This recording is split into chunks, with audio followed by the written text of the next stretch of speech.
Amoureux du sport, bonsoir. Je vous souhaite la bienvenue sur le plateau de la Grande Team. Nous nous retrouvons ce soir, une fois de plus, pour parler de sport de 20h30 à 22h. Nous sommes en direct sur la 3. Les éléphants restent toujours d'actualité. On en parlera donc en long et en large, particulièrement des 2 matchs amicaux qui viennent de s'achever. Ce sera tout au long de cette émission. Mais déjà, allons-y avec le sommaire.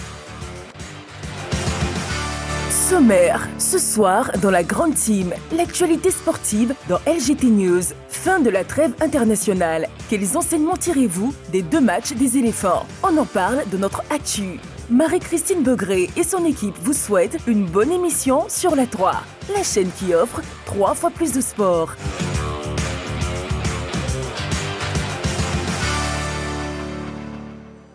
La question LGT donc d'entrée de jeu, quel enseignement tirez-vous des 2 matchs des éléphants? Vous avez la possibilité de nous appeler au 27 21 59 93 99 ou de nous écrire sur la page Facebook de la 3. Pour cette première partie, je serai accompagnée de Roger Stéphane et de Balo. Bonsoir messieurs. Bonsoir Marie-Christine. Comment vous allez? Bonsoir Marie-Christine. Bon, c'est un plaisir d'être avec vous. Donc avec vous, on commence, mais tout de suite, ce sera LGT News d'abord. LGT News.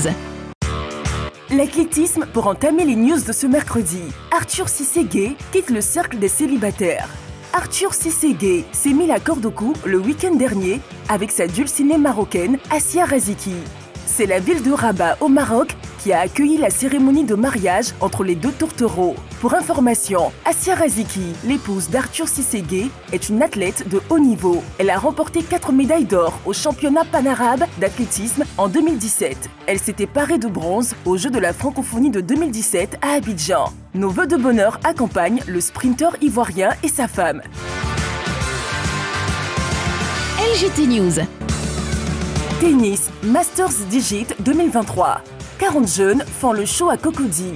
Le centre de tennis Club Sodeci Saint-Jean de Cocody a abrité dimanche dernier les Masters Digit 2023. Un tournoi qui a vu la participation de 40 jeunes, dont 20 filles et 20 garçons. En organisant cette compétition, l'objectif était de contribuer à l'animation et à la promotion du tennis. Et le moins qu'on puisse dire, c'est que ce fut une réussite, tant les participants ont pris du plaisir à donner la plénitude de leur talent. On peut citer entre autres Kwadjo Patern et Kwadjo Aou, vainqueurs respectivement chez les juniors garçons et filles. La directrice des Masters Digit de tennis 2023, Noura Sarasoro, s'est pour sa part réjouie de l'engouement suscité autour de cette compétition. Elle entend s'impliquer pour le développement du tennis en particulier et du sport en général, à la grande satisfaction du directeur général de la Fédération ivoirienne de tennis, Papa Boniface. LGT News. Rugby à présent. Les All Blacks soulèvent une voiture qui bloque le passage de leur bus. C'est une image assez insolite qui vient de faire le tour du monde. Les All Blacks, qualifiés en demi-finale de la Coupe du Monde de rugby, ont refait l'actualité. Les joueurs de la Nouvelle-Zélande ont soulevé et déplacé une voiture qui bloquait leur bus. La scène a été filmée par NZR+, une chaîne néo-zélandaise, et relayée partout. La démonstration de force des All Blacks a été partagée dans le monde entier.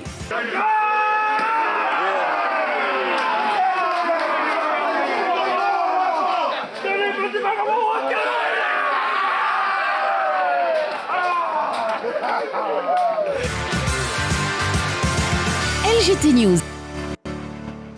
Sachez que pour le focus de ce soir, nous parlerons du rallye top chrono de Cocody et nous aurons l'occasion de recevoir l'organisateur, M. Moussa Fani, mais ce sera seulement dans quelques minutes. Pour l'instant, nous faisons le débrief des news. Roger Stéphane. Oui, je voulais m'intéresser au mariage de Arthur Cissé-Gueye, notre sprinter grand champion, l'un des hommes les plus rapides du monde. Un spécialiste du 60 mètres, du 100 et du 200 mètres qui a porté pendant longtemps et qui continue encore de porter les couleurs de l'athlétisme ivoirien au plan international. Eh bien, Arthur Cissé-Gueye a réalisé un grand coup ce week-end. Il s'est marié avec une superbe femme, Assia Raziki. Elle est marocaine.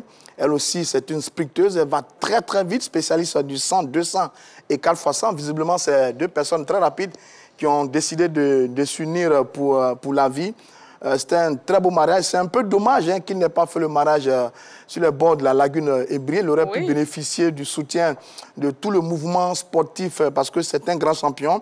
Je n'ai pas encore idée de sa position en ce qui concerne les qualifications pour les prochains Jeux Olympiques parce qu'il a un peu loupé le dernier mondial de l'athlétisme. Mais Cissé reste un grand champion fort sympathique et qu'il a posé un acte très important. Le mariage est important. Ça va lui apporter beaucoup plus d'équilibre. On espère qu'il connaîtra beaucoup de bonheur avec beaucoup d'enfants et qu'au sortir de ce mariage, il va se qualifier pour les Jeux Olympiques pour nous ramener une médaille olympique. Ce serait très bien. En tout cas, bravo à Cissé Gueux qu'on a quelquefois réussi sur notre plateau. Il est très sympa, il est très cool. Oui. Bravo à lui, il va vite et c'est bien. Nous sommes très heureux pour lui. On attend Abidjan pour le féliciter par rapport à ce super mariage avec une ravissante marocaine qui, elle aussi, est une championne dans le domaine de l'athlétisme. Félicitations à Cissé Gueux et tous nos voeux de bonheur accompagnent le sprinter ivoirien et son épouse. Ça devrait pouvoir faire plaisir à tous ses amis dans la sélection nationale de l'athlétisme. Je fais un petit coucou également à Marie-Josée Talou, à Muriel qui ont un peu souffert tous sur la dernière Coupe du Monde d'athlétisme. C'est un peu dommage, mais enfin bref, ils ont de la ressource, ils ont de la qualité. On attend tous de les revoir au JO à Paris pour relever encore plus haut le drapeau ivoirien. Tout à fait. Balo, avec vous, on parle rugby. Oui, on parle rugby pour montrer à quel point les Néo-Zélandais préparent leur demi-finale face aux Pumas argentins dans des circonstances assez cocasses. On l'a vu dans cette vidéo où les All Blacks ont dû tout simplement dégager une voiture sur leur passage. Mais cette vidéo a l'air de rien, mais ça donne l'état d'esprit de cette équipe des All Blacks, la solidarité qui est la leur et bien sûr l'image qui montre aussi une sorte de mêlée au rugby où on a cette avancée avec le ballon porté. Donc ça donnait une bonne image de solidarité. Il faut savoir que les Néo-Zélandais jouent leur 9e demi-finale en 10 éditions de Coupe du Monde avec 3 titres à la clé en 1987, en 2011 et en 2015. Donc les All Blacks, on les voit bien s'amuser ici en dégageant la voiture. Ils sont en train de préparer leur 4e titre de Coupe du Monde en 10 participations. Donc là, ça montre à quel point ils sont en train de se préparer psychologiquement pour affronter les Pumas. Après avoir essuyé une défaite face aux Français lors du match d'ouverture, ils sont montés en puissance dans cette compétition. Ils sont en demi-finale et ils sont en passe de se qualifier pour la finale et aller chercher ce 4e titre. Eh bien, ils ont connu de grands joueurs comme Jonah Lomu, comme Dan Carter. Les All Blacks restent les All Blacks. Et on est impatient de voir cette demi-finale, l'issue de cette demi-finale et voir s'ils vont se qualifier en finale. On attend donc de voir. On est tous derrière l'Afrique du Sud. On est tous derrière l'Afrique du Sud. Les Springboks ont fait un match magnifique en quart de finale face au pays organisateur de cette Coupe du Monde de rugby, la France, qui malheureusement est sortie très tôt dans cette compétition. Oui, là, c'est vrai qu'il y a les All Blacks, mais toute l'Afrique est mobilisée derrière nos frères sud-africains et on espère qu'ils vont atteindre la finale de cette compétition. On attend donc de voir cette magnifique demi-finale. Et parlons football aussi, avec Neymar qui a été victime de blessures. Mais déjà, on a plus d'informations. Justement, la nouvelle est tombée. Neymar qui est victime d'une rupture de ligament au genou gauche. Non, mais ce n'est pas nouveau, Neymar. Neymar, il est tout le temps blessé. De tout son passage au Barça, c'était les blessures. Son passage au Paris Saint-Germain, c'était les blessures. Et du coup, on continue de se poser encore beaucoup de questions sur le garçon. Est-ce que c'est son style de jeu brésilien qui aime porter le ballon, qui aime dribbler, qui fait qu'il prend beaucoup de coups de la part des défenseurs? Ou alors... Je suis venu acheter pain là. Aïe. Mais, frère, viens. C'est boulangerie ou bien c'est salle de sport maintenant? Oui, mais c'est ce que tu vois, hein. Attends, vraiment, hein? Comme d'habitude? Oui. Regarde ce pain, ça te va? C'est bon, balle. Mais tu fais quoi? Le baseball et d'autres passions pour tomber fond du sport à découvrir sur Betclic. Vis le sport plus fort avec Betclic. Attends, tu sais pain ou bien te jouer?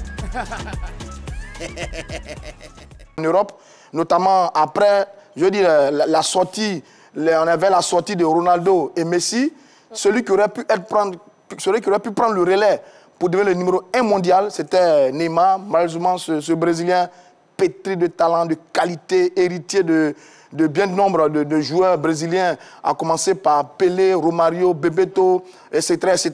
Bon, c'est un peu dommage pour Neymar, mais ce n'est pas nouveau. Ce n'est pas nouveau avec lui, c'est tout le temps qu'il est blessé comme ça. et c'est un peu dommage. On espère que cette fois-ci, la blessure n'est pas assez grave. Ouais, ligament croisé, véritablement, c'est une blessure assez grave. Hein. Il peut compter sur une indisponibilité de 6 mois avec tout simplement une remise en forme physique. Et là, il est complètement out pour la saison. Bien sûr, et il va devoir faire une rééducation, c'est le mot que je cherchais, mais je pense que c'est plus dû à tout simplement le rééditer en Europe, mais là, sauf que là, ça ne le réussit pas, parce que les défenseurs sont très rugueux avec lui, on sait sa capacité d'élimination, donc dans les duels, les défenseurs sont très agressifs. Oui, mais Balo, je dis quand même, les Brésiliens dribbleurs, on en appelle tout le temps. Romario Farah de Souza était un formidable dribbleur. Ronaldo R9 était un dribbleur. Ronaldinho était un dribbleur. Rivaldo était un dribbleur. Ils ont toujours eu de grands dribbleurs, mais leur carrière n'a pas été accompagnée d'autant de blessures. Ronaldo R9, oui, pas. Oui, R9, oui, il a pris une blessure parce que lui, il avait un jeu très physique. Il était technique, mais il était très physique. Donc, il allait beaucoup au combat, ça l'a beaucoup blessé. Ouais. Mais l'autre élément chez Neymar, c'est qu'on parle de sa vie en dehors du terrain.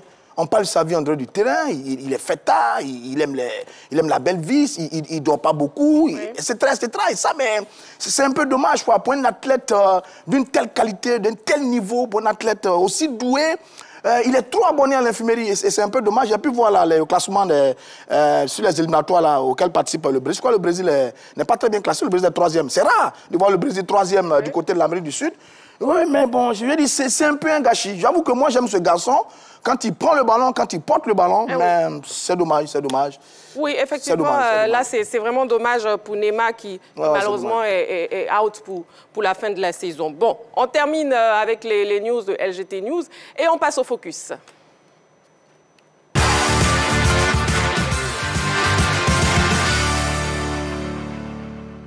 Pour le focus de ce soir, comme annoncé, nous parlons donc du rallye top chrono de Cocody. Et pour ce faire, nous recevons sur ce plateau de la grande team notre invité, M. Moussa Fane. M. Moussa Fane que nous recevons sur le plateau de la grande team. Prenez place. Bonsoir. Bonsoir, M. Moussa Fane. Comment vous allez? Ça va très bien. Bienvenue sur le plateau de la grande team. Merci. Bon, on sera en compagnie de Roger Stéphane et Balo. Bonsoir, monsieur. Bon, on se connaît bien. Oui. Qu'on connaissait très bien. Bon, voilà. Bon, première question d'entre-deux-jeux. Comment s'est passé le concours? Comment s'est passé? Est-ce que c'était bien organisé? Vous êtes satisfait? Bon, tout d'abord, j'aimerais souhaiter mes sincères condoléances à la famille de M. Eric Pagès, un pilote ivoirien qu'on a perdu ce matin. Et vraiment, il y a quoi? Nous tous, c'est le sport, c'est la vie. Oui. Bon, le top chrono, en parlant du top chrono, ça s'est passé très bien. Je suis très satisfait parce qu'on était dans un bon climat sécuritaire, de convivialité. Et les pilotes ont répondu présents, la population était au rendez-vous. Ça s'est passé sans incident, donc je ne peux qu'être satisfait. Vous vous attendiez normalement à une vingtaine de pilotes. Ils étaient tous présents. Ils étaient tous présents? Ils se sont amusés et on a passé une très bonne journée. Alors, je sais que le rallye top chrono de Cocody est organisé par le Racing Club Automobile de Cocody. C'est bien ça? Oui. Est-ce que la compétition est toujours inscrite au calendrier de la fédération de rallye? C'est une course qui est inscrite au calendrier du rallye de la fédération de top chrono. Le calendrier top chrono de la Fédé. On a 9 compétitions. Nous, on est à la 7e course chaque année. D'accord. Et sur cette 7e course, quelles ont été les innovations cette année? Cette année, les innovations étaient qu'on a fait un circuit très roulant pour donner la chance à d'autres personnes de pouvoir s'exprimer.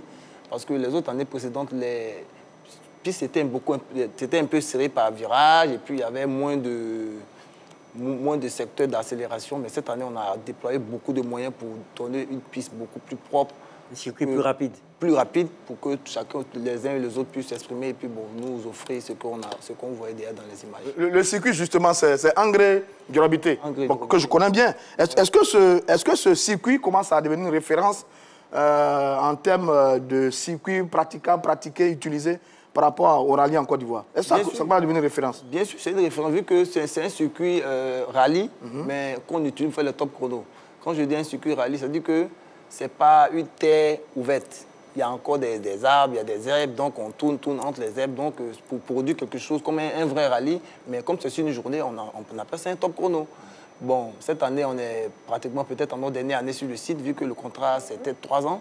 Bon, on ne sait pas si l'année prochaine, ils vont nous reconduire. Donc, on a essayé de mettre le paquet pour offrir vraiment quelque chose de bien, quelque chose de grand, comme l'apothéose. Et comment vous avez trouvé le niveau cette année? Le niveau est élevé, vu qu'on a des jeunes qui ont commencé l'année dernière et d'autres qui sont venus cette année, qui essaient de se battre avec les anciens. Et cette année, le championnat, c'est chaud parce que c'est probable qu'une dame soit à la tête des catégories de roues cette année. Ah, ce sera ce serait formidable. Parce que l'année dernière, on a reçu 2 dames ici. Carole, c'est elle-même, Carole Rouanet et sa copilote, Yaren Kwasi. Bon, je sais aussi qu'il y a Aïcha par le passé, il y a Mélisse, Eve Brenner, Aïssata Soubara, etc., etc. Est-ce que cette année encore, elles se sont bien signalées dans la course? Bon, cette année, c'était l'année de Carole Rouanet. Aïssata n'a pas pu rouler vu qu'elle venait d'accoucher, donc elle n'a pas pu rouler. Donc c'est Carole qui a roulé cette année. Aïcha aussi, elle a des soucis à sa voiture. Et bon, elle s'est retirée pendant un moment. D'accord. Donc c'est Carole qui s'est engagée cette année avec les hommes. Mais on a le sentiment que les femmes rivalisent bien avec les hommes là-bas. En dehors de Gary Shane. Bon, Gary Shane, lui, comme on dit, c'est un autre level. Il est quasiment intouchable. Mais en dehors de Shane, on a le sentiment que les femmes rivalisent très bien avec les hommes sur ce circuit-là. Est-ce que c'est vrai? Oui, c'est pas faux. Bon, c'est la mécanique aussi. Hein. C'est la mécanique aussi. Elle a une voiture qui est beaucoup plus rapide et puis beaucoup mieux préparée que les autres aussi. Et puis, bon, c'est les moyens. Donc, je pense que cette année, c'est son année. On ne peut rien, c'est son année. Même si elle n'est pas première, elle est forcément sur le podium. Donc, déjà, c'est à féliciter et puis à encourager d'autres dames à venir s'inscrire dans le rallye. Ce n'est pas que pour les hommes. Les femmes aussi ont... Bien sûr. Mais Gary Shane, justement, qui a été le vainqueur cette année, qu'est-ce qui a fait la particularité? Comment il a fait la différence, en fait? Gary Shane a joué beaucoup sur la technique. Par contre, il a fait moins de shows cette année. OK. Il a su aborder les virages avec rapidité, c'est ce qui a fait la différence. C'est pourquoi il n'y a que des secondes entre le premier et le deuxième. Les autres, ils ont fait le show, comme Frédéric Gigot, avec sa fourque, il a fait le show, avec le bus son moteur, Frédéric Nobou, ils ont fait le show. Le père, Bakary Fané, il a fait le show, mais Gary, il a fait moins le show, il a roulé propre, et puis bon, il a pris le dessus sur tout le monde. Ben, ce qu'on veut savoir, vous avez parlé de la qualité de la voiture. Est-ce que ça sous-entend qu'il y a une équipe qui est au-dessus en termes de qualité de voiture, comme on peut le voir souvent avec la Formule 1, où on a des équipes qui sont très au-dessus en termes de voiture, de structuration de la voiture? Sans la maîtrise, la puissance n'est rien. C'est clair. Voilà. Donc, on peut avoir une voiture moins puissante que Gary, mais si on a les compétences requises, on peut le battre. Mais là, n'est pas le cas parce que Gary, il est beaucoup fort. Effectivement. Gary, c'est autre chose. Un très bon pilote. On voit comment on se voit la face. C'est un très bon pilote. Mais bon, je pense que dans les années à venir, les jeunes aussi qu'ils arrivent, ils peuvent... Mais en même temps, quand même, quand on vous écoute sur Gary et les autres, comment pour une compétition qui compte pour le championnat national, il y a des pilotes qui viennent faire le spectacle, pendant qu'il y a un qui vient, qui est appliqué, concentré, et qui veut gagner le titre. Pourquoi faire le spectacle pour une compétition pour laquelle on va chercher un titre de champion de Côte d'Ivoire? C'est bon aussi de faire le spectacle. Ça encourage les autres, les fans de rallye aussi à s'inscrire. Bon, quand ils disent qu'ils ont fait le show, ils n'ont pas fait le show pour perdre. C'est leur manière à eux d'aborder les virages, faire lever la poussière pour créer l'ambiance. Mais bon, ça n'a pas marché sur ce site parce que le site était beaucoup trop technique. Il fallait vraiment gérer la voiture, aborder les virages comme il fallait. Mais c'est ce que Gary a fait. Et puis bon. Et Moussa Fané, et la particularité de ce top chrono, c'était l'hommage rendu à Fané Bakary, votre père. Qui est mon père, oui. Oui, on imagine qu'il y avait beaucoup d'émotions autour de cet événement. Beaucoup trop, parce que c'était une surprise. Normalement, mais il ne savait pas. Oui. Il a commencé le rallye en 1983, en octobre. Oui. Donc cette année, ses enfants et d'autres... pilotes, Malik, Gay, Fofana, Souleymane, on s'est mis ensemble, on a voulu faire une surprise à la fin de la course. Bon, nous-mêmes, on craignait parce qu'il avait un souci avec sa voiture, donc on craignait même qu'il ne finisse pas la course. Sinon, la fête allait être un peu bizarre. Mais bon, Dieu merci, il a fini la course, on lui a fait donner un gâteau, tout et tout. Et puis bon, vraiment, c'était mémorable. J'ai aimé même le fait que tous les autres pilotes se sont joints à lui pour le célébrer. Vraiment, c'était un moment vraiment inoubliable. C'était ça même le but de la réussite de ce top chrono. C'était non seulement la course et célébrer le père Fané, parce que c'est pas facile. 40 ans dans la même discipline, c'est pas évident. C'est clair, c'est clair. Et vous n'êtes pas venu seul ce soir, vous êtes venu avec d'autres joueurs qu'on va recevoir maintenant. Pilotes plutôt, qu'on va recevoir sur le plateau de la Grande Team. On les reçoit donc. Bonsoir, messieurs. Vous pouvez venir à côté de moi, une personne ici et 2 personnes de ce côté. Comment vous allez? Bon, vous allez vous présenter, je vous permets de vous présenter. Alors, Sidoine Assandé, pilote automobile ivoirien en catégorie 2 roues motrices. Et vous? Bon, il vous passe le micro du coup. Moi, je suis Marwan Amadou, copilote de rallye en catégorie 2 roues motrices et j'ai 18 ans. Moi, c'est Ungom Ibrahim, pilote en catégorie 2 roues motrices, 23 ans. Ils sont très jeunes. Ils sont très jeunes et c'est pourquoi je les ai amenés aujourd'hui pour dire aux autres que ce n'est pas que pour les vieux. Le père, il a plus de 60 ans, il a encore des dents, mais il y a des jeunes aussi qui doivent prendre la relève. Oui. C'est des jeunes pilotes. Ces deux-là, ils ont commencé, ils sont sûrement à l'heure actif. L'autre, c'est sa première année. Et bon, j'ai une curiosité, c'est de savoir, avant de débuter le rallye, est-ce que vous avez commencé par le karting? Non. Non? Non, pas du tout. Donc, directement rallye? Oui, c'est ça. Et comment sont passés vos premiers pas, justement? Parce que très souvent, ce qu'on sait, c'est qu'en course automobile, les plus grands champions sont passés par le karting et vous avez grillé cette étape-là. Est-ce qu'il n'y a pas eu des difficultés? Non, il n'y a pas eu de difficultés. Déjà, c'est par notre grand frère qui lui-même est déjà pilote. Ah, ben voilà. Ali Gay. Donc, c'est par là qu'on s'est jeté dedans aussi. Moi, c'est la question que j'allais poser. Oui. Est-ce qu'ils sont arrivés à ce sport eux-mêmes par passion? Ou est-ce qu'ils ont été entraînés par quelqu'un? Généralement, soit c'est le père, soit c'est l'aîné. Bon, finalement, vous aussi, vous avez... C'est à eux de répondre et j'aimerais bien entendre le plus jeune. D'une part, il y a la passion pour le sport extrême et aussi notre grand frère. Ah, voilà. Ah, voilà. Et on comprend mieux. Et quelles ont été les difficultés de ce circuit, précisément? Sur le premier rallye qu'on a fait, qui était le rallye de Moronou, on a eu des difficultés sur quelques spéciales. On a crevé les pneus. C'est ça qui nous a ralenti pendant la course. Et sur une autre spéciale aussi, on a eu un problème avec la batterie de la voiture. Et sur les pneus crevés, comment est-ce que vous avez pu corriger cela? Il y a eu une réactivité de l'équipe? Oui, quand on a senti que la voiture était en train de pencher sur le côté, nous sommes descendus de la voiture et on a commencé à changer les roues. D'accord. Est-ce que vous avez des épreuves? C'est vrai qu'il y a les spéciales. Est-ce que vous avez pu avoir des shakedowns, c'est-à-dire des épreuves pour tester un peu la voiture avant d'entamer les épreuves, ou ça s'est fait directement? La veille, après avoir reçu la voiture, le lendemain, il y avait la course. On devait aller à Bongouanou pour les vérifications et autres. Et finalement, c'était une belle expérience. Oui, une très belle expérience. J'ai envie de vous entendre aussi.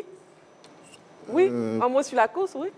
Oui, c'était bien. On s'est beaucoup amusé. On a eu pas mal de difficultés sur ce rallye. Malheureusement, on a eu un problème avec la voiture. Mais quand même, on a pris beaucoup de plaisir à y participer. Merci beaucoup. Je roule avec lui. Hein. On a roulé ensemble aussi sur rallye. J'étais son copilote. Eh ben, dis-donc. Donc, il est bon, il est efficace. Oui, bon, ça commence à venir. Alors, quel message, justement, vous voulez faire passer à le fait de voir des jeunes participer à ce concours? Bon, je dirais qu'on incite les jeunes à venir dans le rallye. C'est vrai que c'est dur, c'est pas facile, mais bon, si on aime, quand on aime quelque chose, je pense qu'on se donne tous les moyens pour y arriver. Oui, moi, j'aimerais savoir, est-ce qu'un jour, c'est vrai que c'est un rêve assez fou, est-ce qu'on peut rêver de voir un Ivoirien en WRC, par exemple? Oui, si l'État nous accompagne. D'accord. C'est noté. C'est noté. Mais justement, un mot de fin? Bon, j'aimerais remercier M. Demba Pierre, le ministre de la Santé, qui est non seulement partenaire de notre écurie et qui suit le club, surtout les rallyes, qui nous a beaucoup aidé, énormément aidé. Et puis mon vice-président, M. Akole Kazemi, qui a été vraiment d'une aide vraiment précieuse. Et je remercie tout l'ensemble des pilotes qui ont cru en nous, qui sont venus participer à cette édition. Et que vive le rallye, vive le Top de Cocody. Merci aussi au DG de la 3 qui nous reçoit ici depuis 3 ans. Oui. Sans oublier. Et puis bon, merci à tous. La 3 va préparer une voiture pour Balou et moi. Bien sûr, bien sûr. Moi, c'est le karting qui m'intéresse, donc on espère que... Le karting a déjà démarré. Le karting a démarré depuis l'année dernière. D'accord. Il n'y a pas que le karting, il y a aussi les simulateurs. Moi, par contre, j'ai commencé ce simulateur. D'accord. J'ai aucun parent qui fait du rallye. J'ai commencé sur le simulateur et j'ai même remporté le rallye de Gonzague, en fait. C'était le seul rallye que j'ai remporté. Donc, je prends votre contact après. Merci, merci beaucoup. Bon, on vous applaudit et merci. Vraiment, merci beaucoup. Merci beaucoup à vous, Moussa Fane. Avec vous, on a parlé justement du bilan du rallye Top Chrono de Cocody. C'est un plaisir de vous recevoir sur le plateau de la Grande Team. Et puis, On vous attend pour la prochaine édition. Merci, pas de souci. Pas de souci? Ouais. D'accord. Ben, nous, on poursuit l'émission La Grande Team de ce soir. Dans quelques minutes seulement, le téléphone sera ouvert et on pourra parler justement de quel enseignement nous avons tiré des 2 matchs des éléphants. La question LGT, je vous la redonne donc. Quel enseignement tirez-vous des 2 matchs des éléphants? Vous avez la possibilité de nous appeler au 27 21 59 93 99 ou de nous écrire sur la page Facebook de la 3. On marque une petite pause publicitaire. On se retrouve tout juste après. Ne bougez surtout pas. À tout de suite.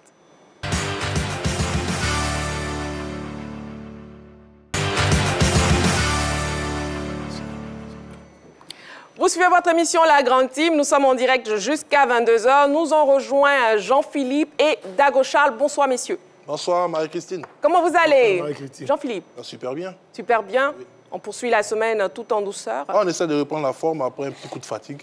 Un petit coup de fatigue. Mais bon, ça va aller, ça va aller. Vous êtes sur le plateau de La Grande Team, donc ça va toujours bien. Dago Charles et vous? Ouais, ça va, tranquille. Tranquille après le match d'hier? Ouais, une légère déculottée, mais ça va. Non, on en parle dans seulement quelques secondes. Donc, justement, les éléphants qui ont eu les 2 matchs amicaux avec le Maroc et l'Afrique du Sud pour la fenêtre internationale du mois d'octobre au stade Félix Houphouët-Boigny d'Abidjan. À 3 mois du coup d'envoi de la CAN 2023, les signaux sont-ils au vert côté ivoirien? On regarde cet élément et on en parle juste après sur le plateau.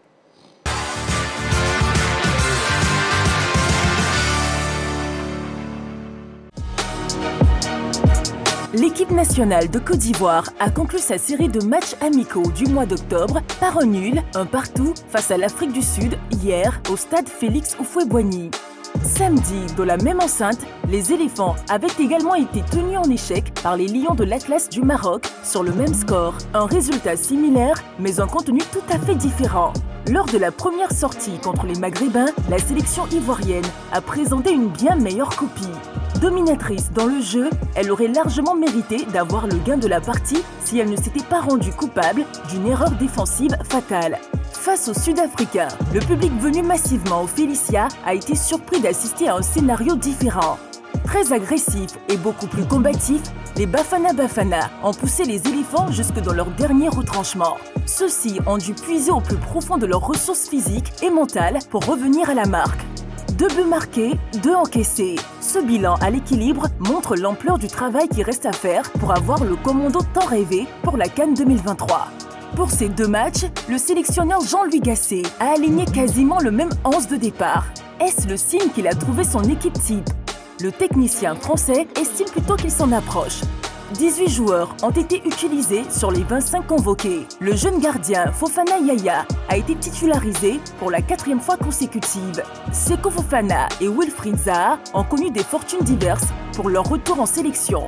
Satisfaisant pour le premier et mitigé pour le second. Quant à Sébastien Haller, il s'est refait une santé en sélection en inscrivant les 2 buts suite à des passes décisives de Jonathan Bamba et Wilfried Singo. Est-ce le déclic pour le buteur de Dortmund? On en saura davantage lors de la prochaine sortie des éléphants le mois prochain. Pour les 2 premières journées des éliminatoires de la Coupe du Monde 2026, la Côte d'Ivoire croisera les Seychelles et la Gambie. Le téléphone est donc ouvert. Vous pouvez nous appeler au 27 21 59 93 99. Quel enseignement tirez-vous des 2 matchs des éléphants? Messieurs, j'ai bien envie de vous entendre. Jean-Philippe, je commence par vous. Bon, je dirais simplement, en termes d'enseignement à tirer, on essaie d'avoir un 11. Parce que Jean-Louis Gasset a reconduit pratiquement la même équipe sur les 2 rencontres, à l'exception de la sortie de Diakité et l'entrée de Wilfried Zaha. On a essayé d'avoir de la confiance avec ce groupe. On a essayé d'avoir de l'osmose avec ce groupe.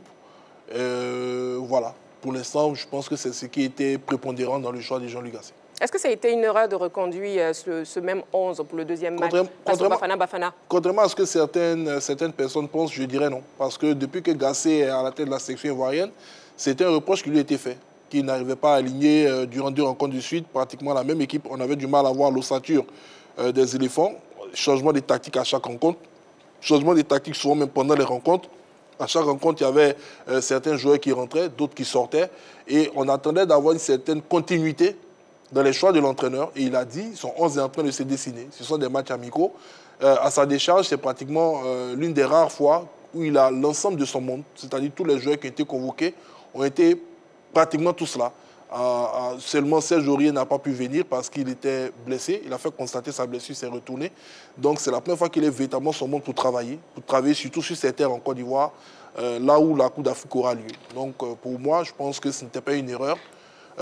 Quand on regarde même ceux qui ont été alignés, au niveau de la division offensive surtout, ce sont des joueurs qui sont pour la plupart en manque de temps de jeu dans leur club, parce que beaucoup ont estimé qu'il aurait dû essayer, par exemple, Konaté Karim, il aurait dû essayer peut-être le jeune Adingra, mais ce sont des garçons qui, dans leur club, carburent, tout comme Crasso, ils jouent, ils sont titulaires. Il y a des certitudes avec ces garçons. Il fallait voir les autres, ceux qui ont quelques difficultés depuis l'entame de la saison, comme Diakité Oumar, comme Haller. C'est vrai que Jonathan Bamba a commencé à se retrouver du côté de l'Espagne et du Celta Vigo. Et c'est peut-être ce qui l'a poussé à aligner sur 11 entrants. Darocha, quel enseignement vous tirez de ces 2 matchs amicaux des éléphants? Moi, je dirais sans embâche, l'article 1 du football, de respecter l'adversaire. On a respecté le Maroc, de par son statut, et on a produit un beau football, un football complet. C'est vrai que la plupart des spécialistes savent que les Marocains, lorsqu'ils descendent au sud du Sahara, ce n'est pas évident pour eux de s'en sortir. En général, ils sont sur la défensive, c'est vrai.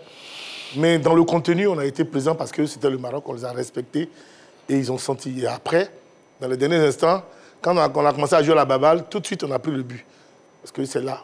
En deuxième match, c'est pareil. Je pense que par rapport à la production qu'on a eue face aux Marocains, on s'est tout de suite vu trop beau.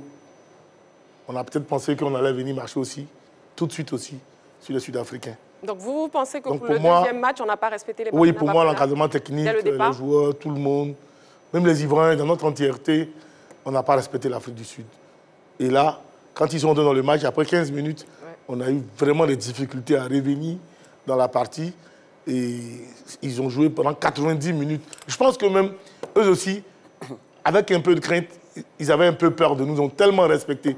Sinon, s'ils avaient vraiment voulu jouer sans faire trop attention, on aurait été beaucoup plus proche d'un 2-0, 3-0 que de 1-1. Mais tout ça, c'est aussi le statut de la Côte d'Ivoire qui a fait que, finalement, ils étaient obligés aussi de replier. Donc, pour moi, ce qu'il faut retenir, c'est vraiment de respecter l'adversaire.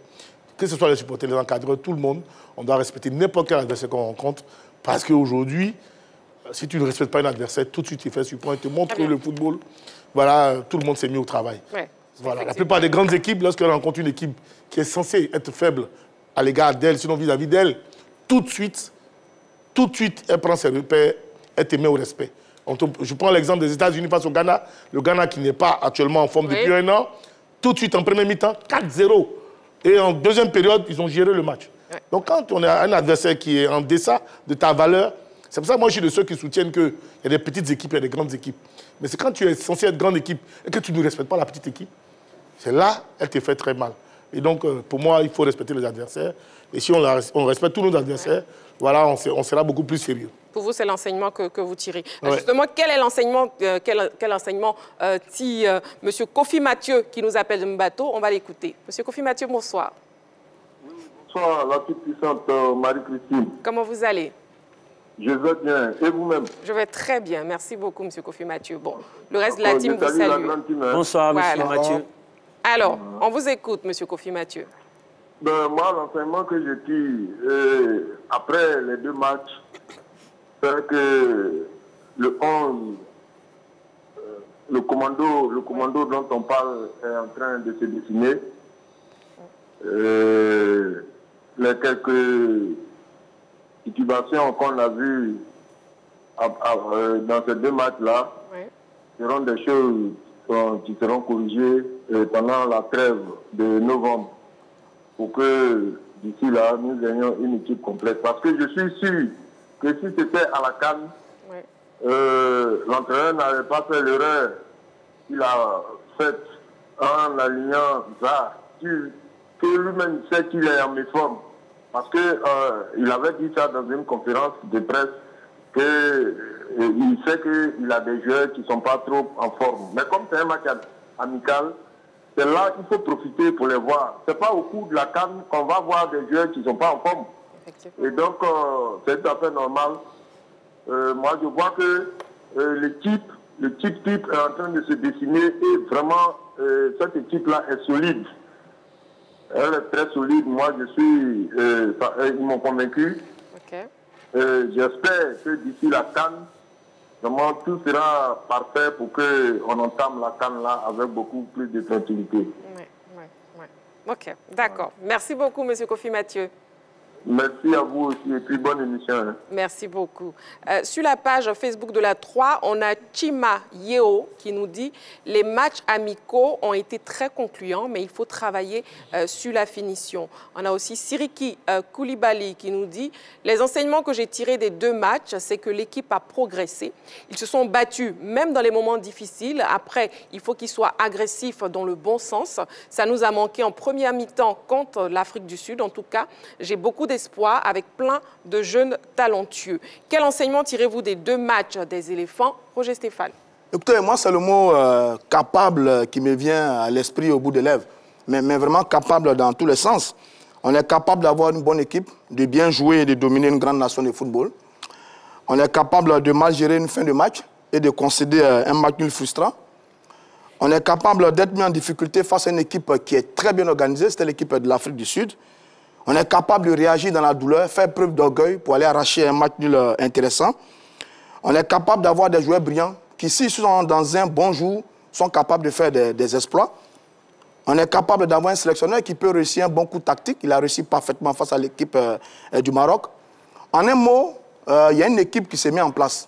Il y a une équipe qui se met en place. Il y a quelques tâtonnements et des réglages à faire encore avant d'aller à la Coupe d'Afrique des Nations de football.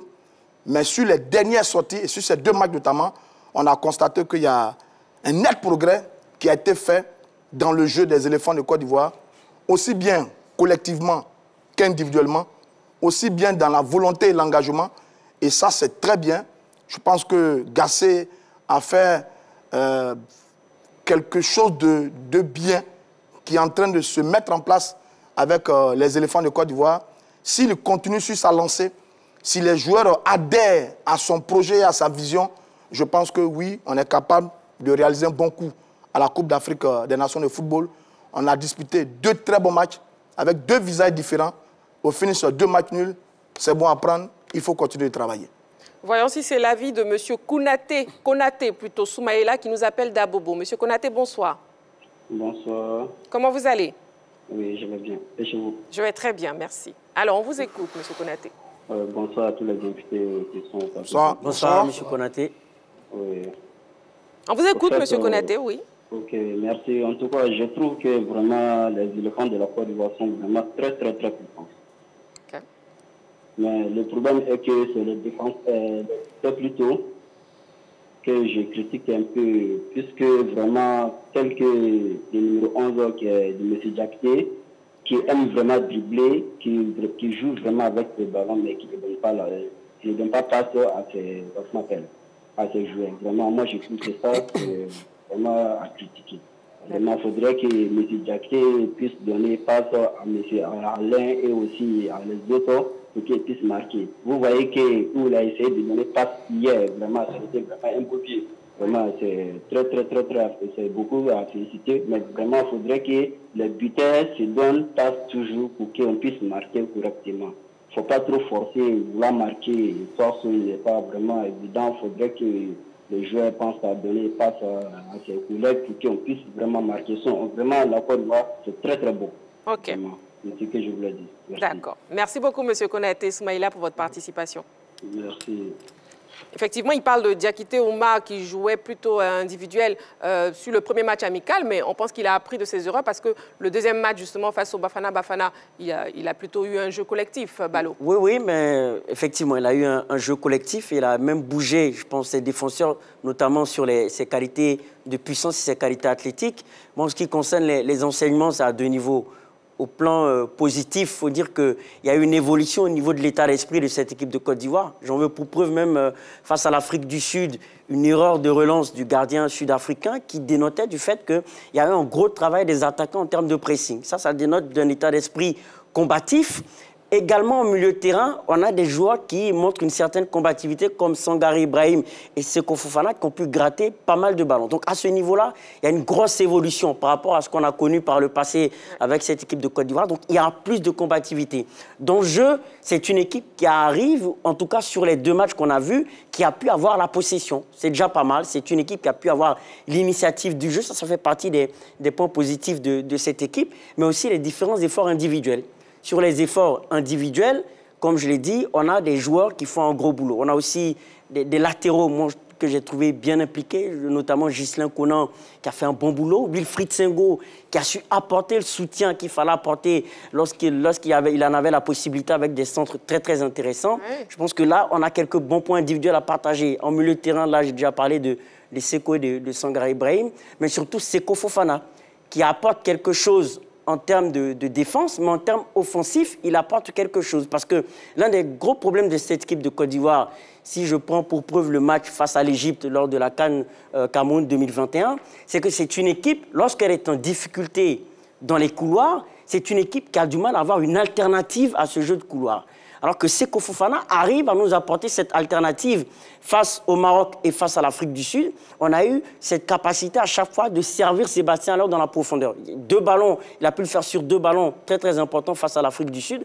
Donc Seko Fofana apporte cette alternative-là au jeu de couloir. Et en plus, en ce qui concerne le jeu de couloir, on a des pièces de rechange intéressantes. On a Oumar Diakité, dont vous parliez tout à l'heure, qui a une valeur ajoutée en termes de puissance. On a aussi le jeune Simon Adingra, qui s'est illustré, même s'il n'a pas eu beaucoup de temps de jeu, qui s'est bien illustré face au Maroc. Donc, si on a des ailiers défaillants, on aura une jeune garde capable de monter et on a une alternative en ce qui concerne le jeu d'intérieur avec Seko Fofana et le jeune Ahmed Junior Traoré. Donc ça, ce sont les bons points. Maintenant, pour les mauvais, il faut dire qu'il faut qu'on cesse aussi d'avoir cette lenteur à l'abordage. C'est vrai que ça, c'est une caractéristique du jeu ivoirien, mais il faut qu'on soit capable de se projeter vite vers l'avant, de vite créer des décalages. Là encore, il y a du boulot à ce niveau-là. Il faut qu'on soit capable d'être efficace et de pouvoir être très clinique dans nos temps forts, parce que dans la compétition, ça va compter. Très bien, Balo. Permettez-moi, messieurs, de prendre un appelant. Nous avons M. Karamoko qui nous appelle d'Abobo. M. Karamoko, bonsoir.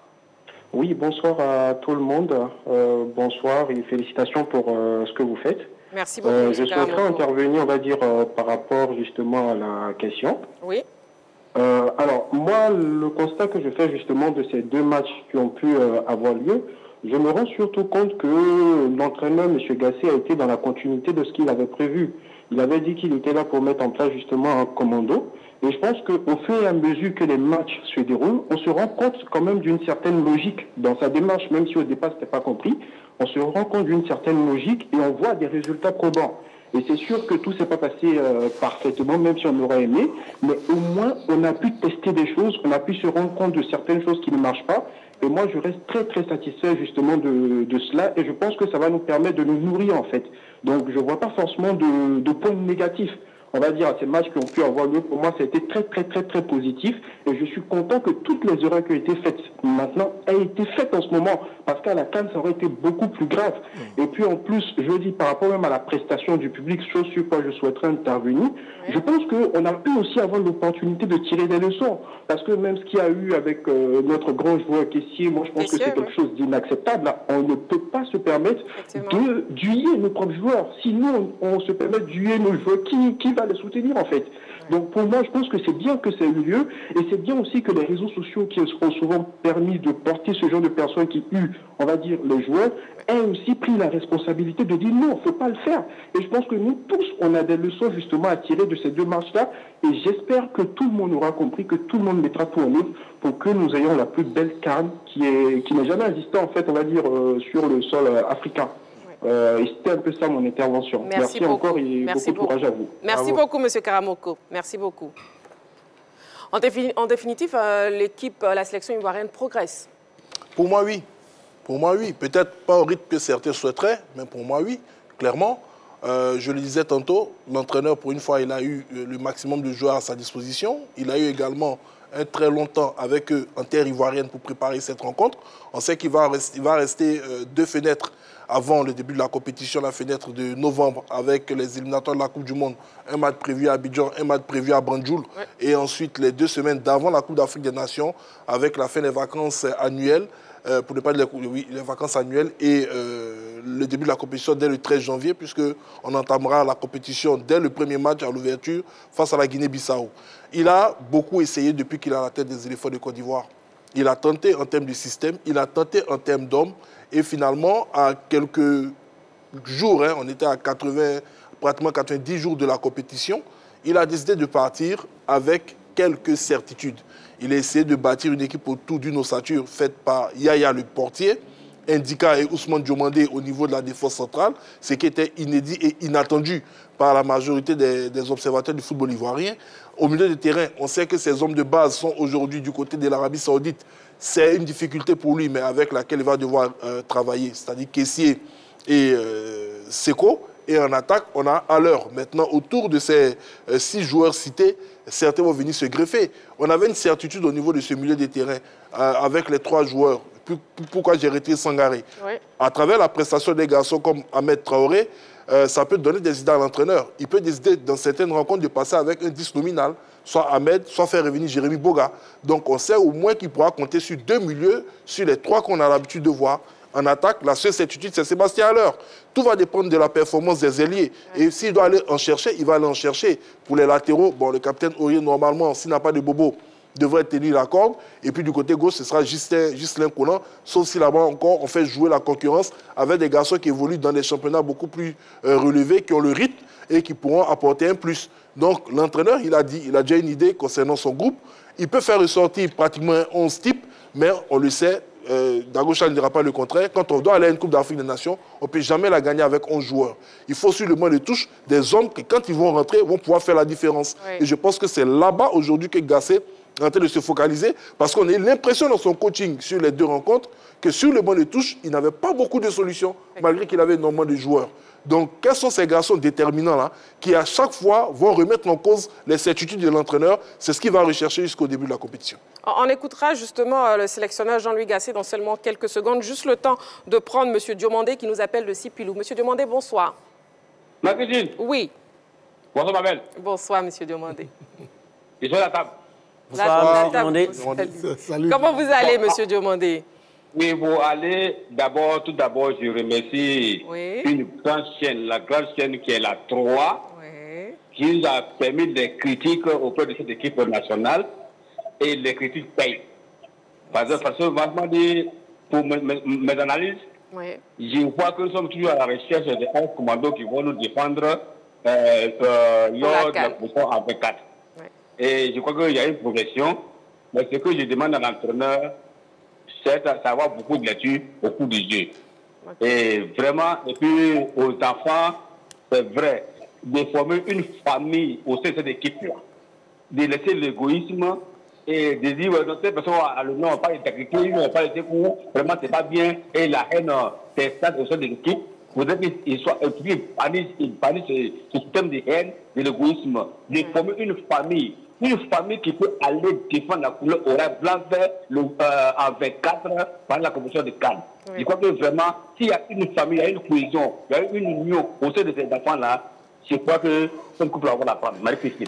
Merci beaucoup. Moi, je vois qu'il y a beaucoup de lacunes et que tu ne vas pas finir. Parce que moi, je bouge au ballon, mais je ne peux pas aller loin. Mais les lacunes là, le gars tout fait pour finir, laver le lait en famille. Tout propre, et puis, allez, voilà, toi là.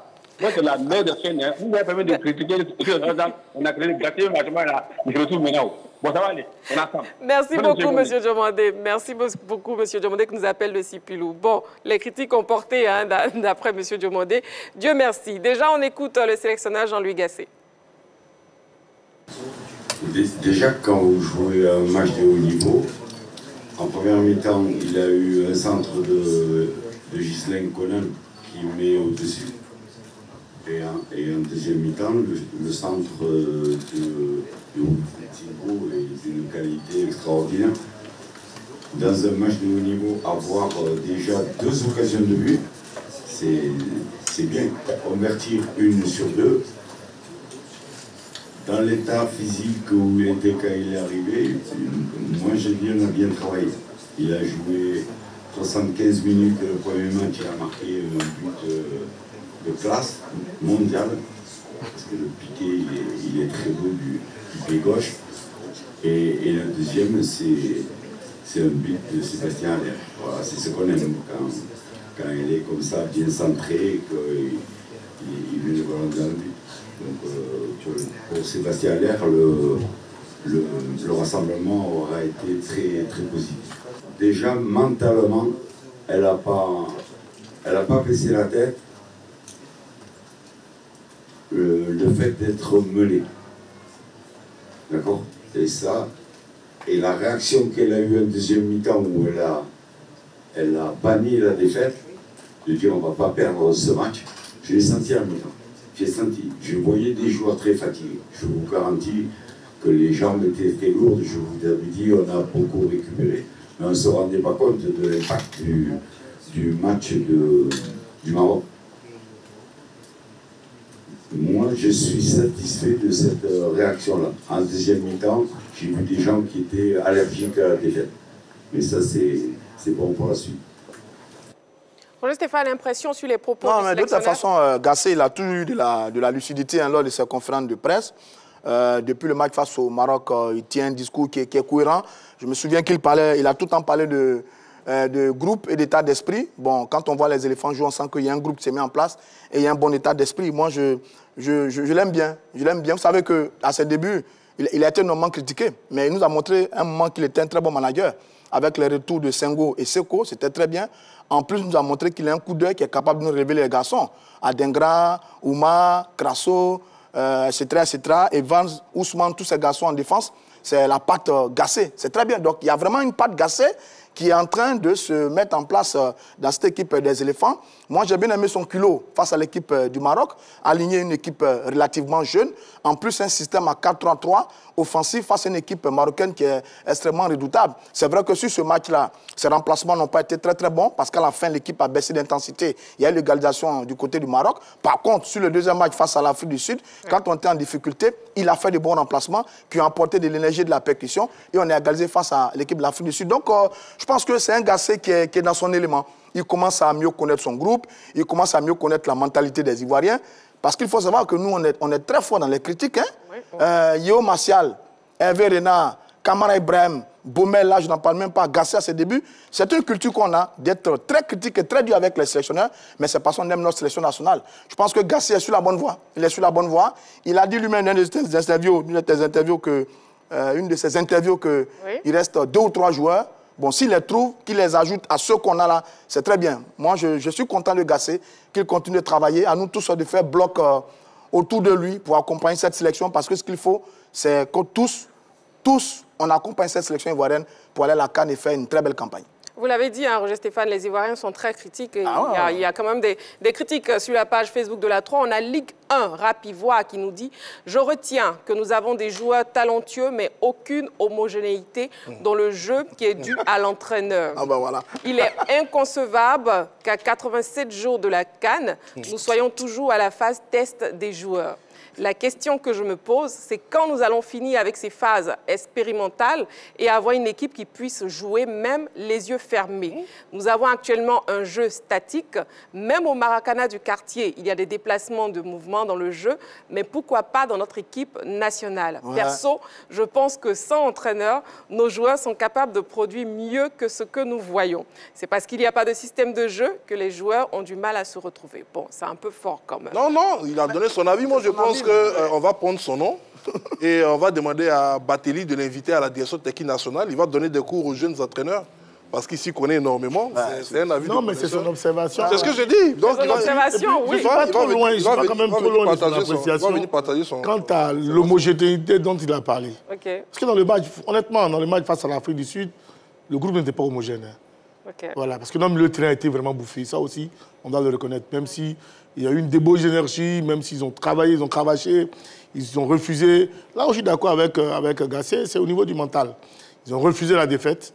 Effectivement, ça s'est vu face aux Sud-Africains. Non, on ne doit pas perdre ce match-là. Et effectivement, ils n'ont pas perdu ça. C'est un trait de caractère encouragé. Voilà, parce que quand tu veux voyager très loin, tu veux gagner une Coupe d'Afrique, il faut que tu sois animé, sinon habité d'un tel caractère. Mais il faut reconnaître quand même que durant 90 minutes, ce milieu de terrain de Côte d'Ivoire, qui a fait montre d'une certaine maîtrise collective face au Maroc, n'a pas existé, plus ou moins. À 3, à 4, ils ont été bouffés. Ceux qu'on prend, ils sont en 3. Le ballon que Franck Kessié prend, qui perd, quand on dit Kessié perd, quand on regarde bien, il y a 3 ou 4 Sud-Africains qui sont venus sur lui, ils ont pris dans la récupération pour prendre le ballon pour aller. Il y a eu de l'agressivité beaucoup plus sur les Sud-Africains que nous dans l'entrejeu. Donc je pense que c'est à ce niveau-là aussi que je suis plus ou moins d'accord avec lui quand il parle de manque d'homogénéité. Ça aussi, il faut le souligner. Mais sur le match face au Maroc, sur le match face au Maroc, mais c'est ce que je dis. On en parlera, messieurs. Mais c'est ce que je dis. Je dis face au Maroc. S'il vous plaît, messieurs, permettez-moi, Dagochal, permettez-moi de prendre un appel. Nous avons monsieur Lat au téléphone qui nous appelle de Yopougon. Monsieur Lat, bonsoir. Ne disons pas tous que c'est bonsoir, madame. Vous avez vu, hein, j'ai dû interrompre Roger Stéphane et Dagochal pour vous avoir en ligne. D'accord. Alors, je salue la team. Oui. Bonsoir. Moi, mon avis, il est tout simple. Je crois qu'on a quand même livré 2 bons matchs contre le Maroc et ensuite contre l'Afrique du Sud. En général, le problème de la Côte d'Ivoire, c'est la défense et le milieu de terrain. Mais cette défense-là, pour ces 2 matchs, a été plus ou moins un peu stable quand même, un peu stabilisée. Et ça nous a fait plaisir. On a fait confiance à des jeunes. Ça va. Au milieu de terrain, on a été bouffé quand même sur les 2 matchs, sur l'ensemble des 2 matchs. C'est-à-dire que si on fait la moyenne, on a véritablement été bouffé. C'est ça qui a été notre problème. J'ai eu l'impression que Seko Fofana porte un peu trop le ballon, donc souvent il n'est pas lucide. Et Sangaré également, sur le 2e match, on sentait un peu de fatigue au niveau de Sangaré.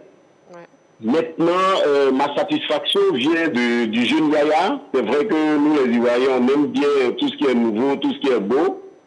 Mais j'ai l'impression que ce monsieur, il est grand, il s'impose par sa taille.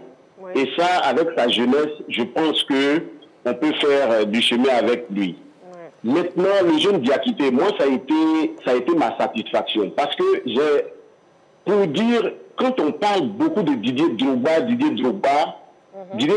c'est Aruna Dendane en majorité qui a fait Didier Drogba. Parce que dès qu'il était sur le côté, il donnait le ballon à Didier Drogba qui marquait beaucoup. Aujourd'hui, le jeune Diakité, c'est vrai qu'il est encore jeune et donc il est légèrement un peu brouillon, c'est pas pour tirer sur lui, mais le jeune Diakité, il peut nous faire des merveilles parce qu'il percute beaucoup. Et il me fait penser à Aruna Dendane, mais dans quelques temps, il va se bonifier. Maintenant, au niveau de Haller, c'est le joueur qui maintient la défense sur place. Et remarquez bien, depuis contre la France, etc., chaque fois que Haller est sorti, on encaisse un but. Donc, Haller empêche la défense adverse de monter. Au niveau de Ahmed Traoré et tout le reste, tous les jeunes, en tout cas, c'est quand même une satisfaction. Maintenant, les Ivoiriens parlent beaucoup, parce qu'on a beaucoup d'entraîneurs. Je voudrais parler notamment de Aurier, de Bailly, de Kessié, de Gradel. C'est des personnes qui ne sont pas vieilles. Ils ne sont pas vieux, mais ils ont trop de matchs dans les jambes. Ils ont beaucoup joué pour la Côte d'Ivoire. Donc, avec le changement de continent, etc., on a senti que Kessié, quand même, est en méforme. Et c'est ça aussi qui a joué sur nous au milieu de la défense. Mais pour ce que je peux dire en conclusion, la Côte d'Ivoire a livré quand même 2 bons matchs. Et sur le 2e match particulièrement, on sentait que les Ivoiriens en voulaient. Ils voulaient nécessairement égaliser. Ça, c'est un plaisir pour moi. Vraiment, merci encore une fois. Merci beaucoup à vous. Bien, merci à beaucoup. Très bientôt. Merci beaucoup, monsieur Lat. Monsieur Lat qui a fait un tour de tous les compartiments. Ah, oui, Jean-Philippe, vous voulez ajouter quelque chose? J'aimerais même apporter, je dirais, bon, monsieur Lat, je suppose qu'il ne fume pas, sinon j'aurais apporté de la braise à sa pipe. Sur ce week-end des éléphants de Côte d'Ivoire. Moi, j'essaie de regarder un tout petit peu toutes les nations qui ont eu à prester pendant cette fenêtre internationale. Mais vous avez l'équipe nationale de la Côte d'Ivoire qui croise le Maroc. 2 jours après, qui croise l'Afrique du Sud. Et tout le monde s'attend à ce que la même équipe maintienne le même rythme. Je suis quand même surpris. Moi aussi. Mais il est évident, on croise quand même deux formations qui sont habituées à jouer un très haut niveau. Là, généralement, quand on fait la programmation des matchs amicaux, on a un gros match et on a un match moyen. Mais là, la Côte d'Ivoire disait de se frotter sur une fenêtre à deux grosses nations. Il est évident qu'à arriver un moment, il y a une qui va prendre le meilleur sur l'autre. Pendant qu'on jouait contre le Maroc, l'Afrique du Sud atterrissait à l'aéroport Félix-Houphouët-Boigny. C'est-à-dire qu'eux, ils n'ont pas eu à jouer un adversaire de la trempe du Maroc. Donc, il est évident que nos garçons se sont défoncés, alors que l'entraîneur avait envie d'aligner le même 11 pour voir quelle équipe il va aligner pendant la compétition. Et l'Afrique du Sud, on sait que c'est une équipe athlétique. Depuis 1998, combien de fois on a battu cette nation? Et je l'ai dit même en boutade à un ami, je l'ai dit, depuis 1998 que la Côte d'Ivoire affronte l'Afrique du Sud, donnez-moi un seul match où un seul ailier ivoirien qui a pu prendre le meilleur sur un latéral sud-africain. Mais ces messieurs-là, c'est comme s'ils étudient à chaque fois le jeu des éléphants de Côte d'Ivoire et ils viennent pour nous contrer. On peut estimer qu'on est un jeu stéréotypé qui passe sur nos côtés. Mais c'est là la force du football ivoirien. La Côte d'Ivoire, dans chaque génération, on peut faire sortir 4 ou 5 bons ailiers. On ne va pas se priver de nos forces par rapport à ce que l'adversaire est capable de nous montrer. Il était évident qu'on soit émoussé dans cette rencontre. Voilà pourquoi je ne suis pas, je dirais, assez dur avec cette équipe de Côte d'Ivoire dans la rencontre face à l'Afrique du Sud. Peut-être que si on n'avait pas joué le Maroc avant, si on avait croisé un adversaire d'un moins de calibre, avec la fraîcheur, on aurait eu une autre prestation. Donc qu'est-ce qu'on doit tirer de cette rencontre face aux Sud-Africains? C'est l'abnégation. C'est l'abnégation. Roger Stéphane a parlé, et même l'entraîneur de groupe qui est en train de se constituer. Mais il y a un fait de jeu qui s'est produit. Peut-être qu'on n'a pas prêté grandement attention à ce fait de jeu. L'entrée de Mas Gradel. Quand Gradel rentre, qu'est-ce qui se passe? La caméra va sur Kessié. Kessié retire son brassard. Il court, il vient donner ça à Max Gradel.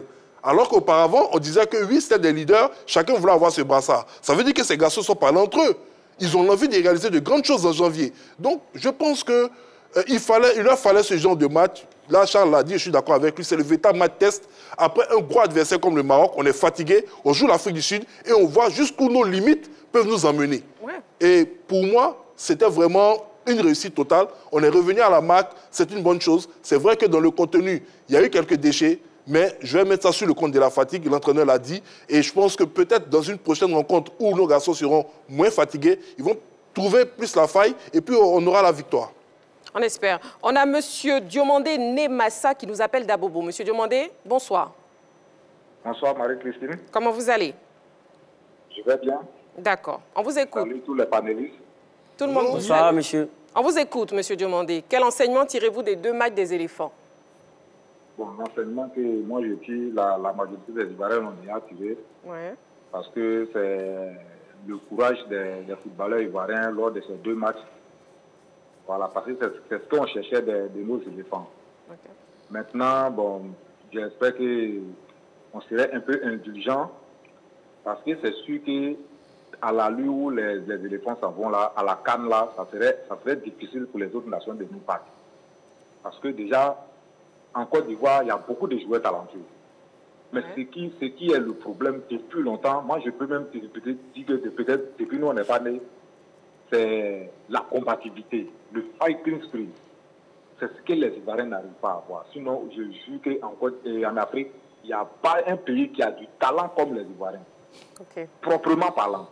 Okay. Voilà, donc déjà, si on commence à avoir ces combativités-là au sein de l'équipe nationale, ça va être bien. Monsieur Charles Davo disait que le milieu a été bouffé.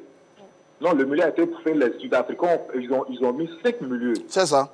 Un seul attaquant qui est Lebo Motiba et 4 défenseurs. Donc les 5 milieux peut-être où, bon, je ne sais pas pour accuser l'entraîneur, parce que j'aime pas trop ça, l'entraîneur j'aime pas trop ça. Mais peut-être c'est quand l'entraîneur devrait dire à nos ailiers, à Jonathan Bamba et Zaha, c'était forcément venir toujours dans le milieu, venir aider les 3. Parce que c'est sûr qu'à 5, les 3 là ne pouvaient rien faire. Même si, non, ils ne pouvaient rien faire contre les 5.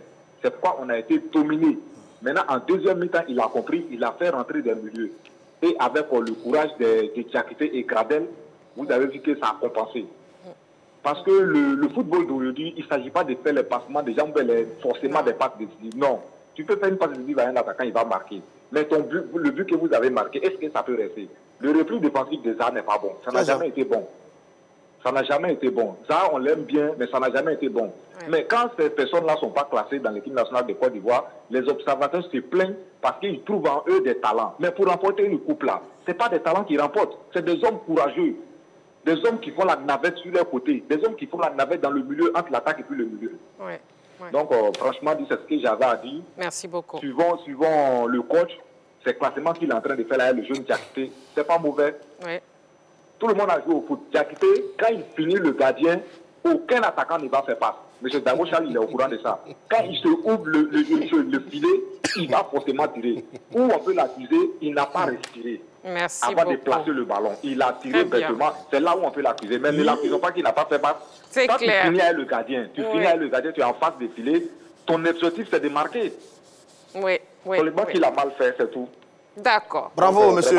Merci beaucoup. Bravo, monsieur. Merci. Bravo. C'est lui qui, autant Dago Charles était d'accord avec le texte que vous avez lu là, qui a donné l'impression que Gassé ne faisait absolument rien. Autant je suis d'accord avec l'appelant parce que c'est lui qui a une belle lecture de ce qui s'est passé sur les deux matchs des éléphants. On aurait gagné le Maroc 3-1 et puis il n'y a aucun problème. On a été bons collectivement, individuellement.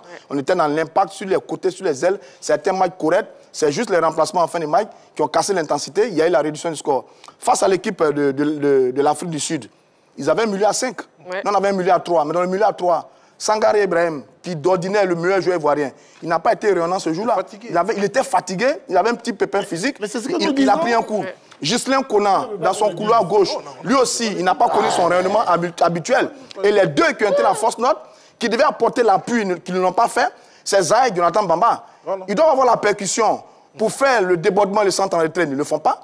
En plus, ils doivent avoir le repli défensif, venir aider le milieu de terrain, ils ne le font pas. C'est sûr, certains garçons qui ont eu la défaillance. Sinon, le jeu des éléphants, il y a une volonté, il y a une vraie volonté collective dans cette équipe des éléphants de Côte d'Ivoire. Nous, on ne l'a même pas vu depuis de longues années. Si vous regardez le match, le dernier match qu'on a joué sous Baumel et les pré-matchs sous Gassé, on n'avait pas ça. Donc, il y a eu vraiment un travail qui a été fait, seulement que malheureusement pour nous, ce jour-là, Kessié a semblé un peu lourd, Seko Fofana, qui est très brillant, a semblé un peu individualiste et brillant par moment, et Zaha, éternellement, est un fantôme dans la sélection. C'est ces petites différences-là qui, face à une équipe sud-africaine magnifique, bien organisée, mise en place au milieu du terrain, qui nous a créé les points. Sinon, il y a du travail énorme qui est en train d'être fait véritablement dans cette équipe des éléphants. On est tous unanimes qu'il y a véritablement du travail qui est en train d'être fait au sein de la sélection ivoirienne. On est obligé d'avancer, hein, messieurs.